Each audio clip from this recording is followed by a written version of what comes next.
Doc Willie Ong kritikal na ang kalagayan, lumalaban sa dalawang malubhang sakit. Sa tingin ko, mamatay na talaga ako. I got all this pain from negative thoughts, negative emotion. Oh, sakit niya. Sakit niya. Sakit ng buko. Mabuhay lang ako hanggang next 24 hours, masaya na ako. I owe it to the Filipino people to be honest to them. I owe it.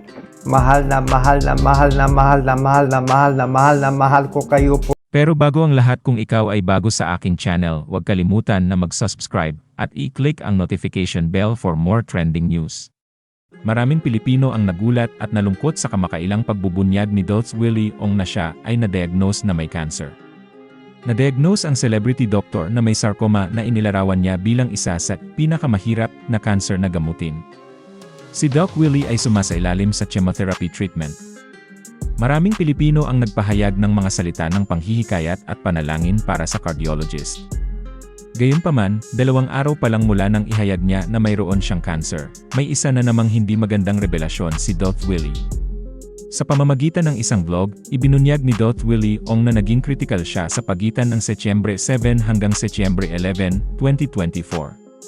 Siya ay na-diagnose na may neutropenic sepsis at bumaba ang kanyang blood pressure level sa 85/60. Bumaba din ang kanyang bilang ng white blood cell, BE, sa 0.36 sa normal count na between 5 to 10. Ayon kay Doc Willie, na-admit siya sa ospital noong Setyembre 7 at na-discharge siya noong Setyembre 13. Sa kanyang vlog, ang mga clip ng cardiologist na umiiyak dahil sa kanyang sakit at pagiging emosyonal habang ipinahayag niya ang mga dahilan na pinaniniwalaan niyang maaaring caused his health condition were posted. Sinabi ni Doc Willie Ong na nakaharang ang kanyang sarcoma sa kanyang esophagus kaya nahihirapan siyang lumunok.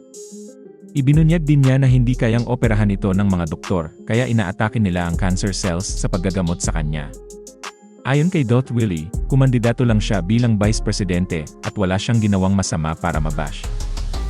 Binigyang diin niya na hindi naintindihan ng mga Pilipino kung gaano niya sila kamahal at ang bawat political bid niya ay para sa mga tao. I owe it to the Filipino people to be honest to them. I owe it.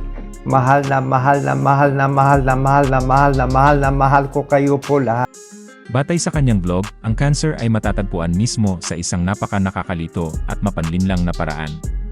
Sa kabila nito, gusto niyang maging inspirasyon para sabihin sa mga tao na kung mayroon kang cancer, kailangan mong lumaban. Sa kanyang anunsyo ng kanyang cancer diagnosis, idiniin ni Doc Willie ang positibong panig sa pagsubok na ito. Ayon sa kanya, may asawa siyang nag-aalaga sa kanya, pati na rin ang 2 anak. Nagawa rin niyang bumuo ng relasyon sa kanyang mga anak na dati ay malayo sa kanya. I'll be true to myself. The only reason to live is I love my daughter, Catherine. I want to live. I love Yen Yen. I love Jelly. I love Lisa. I love Ryan. I love Mark. I love all the nurses here. I also love all the politicians there. You are my friends. Di ba kaibigan tayo?